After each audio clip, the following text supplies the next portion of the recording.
Well, hello and welcome to all the viewers around the world. I'm Fiona Lang Sharp, IBCLC Director of Communications and MC here at Gold Learning.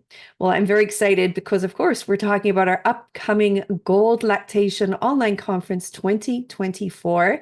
And I have Miranda Buck, who's here with me today. Thank you and welcome for joining us again here at Gold. It's so good to have you here today. Thanks for having me again, Fiona. It's always really exciting to speak at Gold. Oh, well, you have to catch us up where what's been happening in your life and what you're doing, because I feel like you have been very busy. Perhaps you can catch people up with where you are in the world, because I know you've lived in a couple of countries and but you're currently grounded in one because I know you're very busy with school as well. So tell me a little bit about what's happening in your life.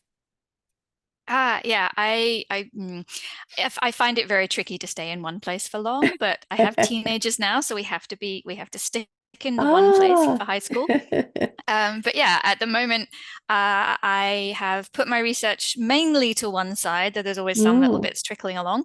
Hmm. And I'm retraining to be a midwife currently, doing the 1 year Oh, conversion yeah. from being a neonatal nurse to being a midwife, which is something I've Wow. always wanted to do and I'm super Hmm. excited about, but it's very challenging. Wow, that sounds so exciting and good for you. I just feel like you're always, I guess there's always a story to tell with you, Miranda, and I just love your tenacity because you're somebody that just always is kind of, you remind me of sort of someone that's a go-getter.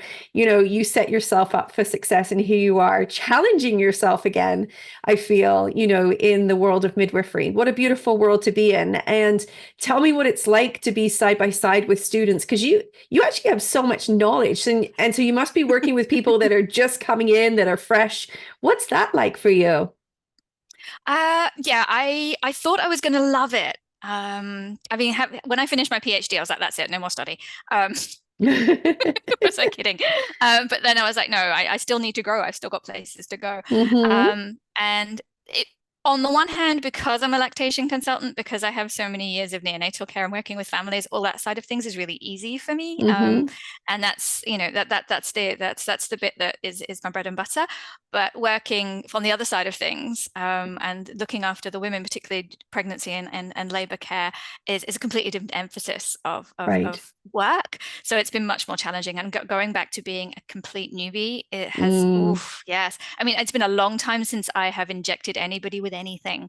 Hmm. Just those real practical skills have been Sure. tricky to, and all the most of the other students have come from clinical nursing, so Hmm. have no problems with catheters and cannulas, whereas I'm like, cannulas. But they keep coming to me for all the breastfeeding stuff, and I'm like, yeah, I can help. We can skill share. That's awesome. Well, it's very inspiring to hear you say that. And I know you've got teenagers in the house too, so it's a busy home, no doubt. So you're definitely juggling a lot. And I don't think any of us believe in work-life balance anymore. That just doesn't exist. So it's just it's just about juggling, and spending our time wisely. So welcome back. It's great to have you here at Gold. Now, for this year, you are talking about adapting lactation assessment and support for the neurodivergent families. So this is very interesting. Tell me a little bit of background on this and why this topic. I'm actually a lactation consultant because my eldest child is autistic, and I didn't realize it at the time. But when Echo was born, I had terrible trouble breastfeeding. It was really tricky, and their behavior was not what I expected. I was been a neonatal nurse for years. I was like, but maybe I was just wrong about everything. And so then it prompted me to want to be a lactation consultant. That there are problems to be solved. Nobody could offer me solutions. And then as they grew up, it became more and more obvious that they were autistic. And then that has really coloured all of my work. I've always Mm, had an interest in newborn behavioural assessment and the kind of who babies are as individuals and how families learn about who their baby is, hmm. and that babies are not just sort of blank slates that we program with information, and either you do that well or poorly as a family. And I think there's a lot of that kind of these the baby books, like if you just do these steps, you will train your child to do these. Not when you've got a neurodivergent child, you won't. Right. Um, so I think that's just where I've come from, and Hmm. I think it's being recognized more and more now that there's a large kind of spectrum of kind of neurotribes, and that impacts on infant behavior, infant feeding, motherhood, how our families grow and change, and that we can make it you know, easier or harder for families if we give them the right supports at the right times. I really love that. I love examining those baby behaviors. I'm really keen, though, to learn from you. I mean, firsthand experience is so important. I know this has turned into sort of a life's work for you as well, just understanding and, looking back as well, and learning from what was and what we can do today. But I think for lactation consultants, this is something that, like you said, is becoming more I guess publicized. I think that, still in the medical system, it's not well recognized. And I would say early on, you wouldn't necessarily anticipate a family even thinking about something like this. So what are the things that, give me a couple of, I guess, tips or something. I'm trying to ask, so dance around the question without giving away the whole presentation, but I know you have lots of content, but tell me, what were the things that showed up for you early that you still sort of hear from, clients today, or the clients that you've seen, that might be something that stands out, that we wouldn't have recognized in the past?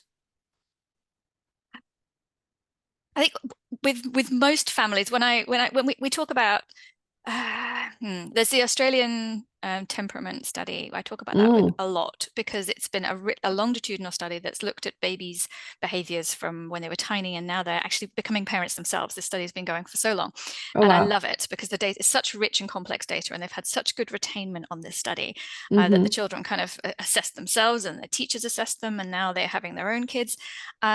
And what it showed us is that there are, right from the very start, some people are just easygoing. They're the neurotypical people who just that they're easy to get along with. They will do what the baby books tell them to do, and then you get maybe half of babies who are not easygoing. They're either kind of slow to warm up, or they're really quite sensitive babies, and those babies, you can't make them less sensitive.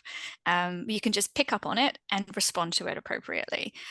And I think that's one of the key things, is that helping people to understand that their baby isn't broken, that they're not doing it wrong, is that their baby is sensitive or just needs different kind of ways and means of kind of helping to adapt to the world. And I think those are the kind of really key things. And we can't diagnose babies. We can't kind of say to people, "Oh, by the way, that baby," even though sometimes you really kind of want to, and just Sure. But we can talk about, your baby seems to be quite sensitive, or your baby seems, oh wow, look at this baby. This baby's a really relaxed, calm baby who's really sociable, handling this really well. Look how quickly they self-regulate. They're doing such a good job of this and that. You're fine. Whereas other people, you're just like, this baby seems to be having trouble regulating themselves back down after being handled. They might benefit from extra swaddling, or from handling or caring in particular ways. And particularly when we talk about breastfeeding, because some of the ways that we can support women to breastfeed, the mother-led ways of breastfeeding babies, may not worked well for some babies. So it's just all about that kind of looking at what's in front of you, individualizing everything for that family. Because often, if you've got sensitive babies, it's come from somewhere. So you've got a sensitive parent somewhere. And if you talk to people, they're like, "Oh yeah, my husband's like," and we want to be able to kind of support people to work with what their family is going to be. Yeah. And I think there's just those ideas of ways of thinking about their babies positively. I think can kind of be helpful for years to come. Yeah, absolutely. I think that I think it's the beginning stages of training up the parent, to be sensitive, to be responsive to the child's needs, and I think it really lends to the type of parenting that most people want and desire. They just often don't know how to get there because they're tired and exhausted and so many things happening. So we need to help our parents regulate themselves and then, help regulate their baby. So I love this whole premise of just, taking a moment just to really reevaluate, what's happening with those babies. Miranda, this is such good work. And I truly appreciate you, sharing this message and really connecting with those babies and parents just to find those best course of action that you can take next. Because it's one of those things that our families are often feeling very lost in that moment that they connect with us. And they need that gentle guidance to find what they do. It's so good to have you back. Thank you for joining me here today. Thanks. I'm really excited to be here. It's such a great experience talking at Gold and getting to be a part of the conference. It's good for my personal development as well. There's some great topics this year that I'm really excited to go listen to. Excellent. That's good. Well, I'll look forward to seeing you online. And of course, for all of our viewers listening in as well, we can't wait to have you here. You can join us over on goldlactation.com right now. You can register for this conference. Come and listen to Miranda Buck. She's going to be here live with us, of course, and answering all your questions as well, because we'll have a live Q&A as well. But if you can't come, that all the presentations will be recorded. So we'll look forward to seeing you online. Thank you again, Miranda. It's great to see you here today. And thank you to all of our viewers listening in. We'll talk to you all very soon. Bye for now, everyone.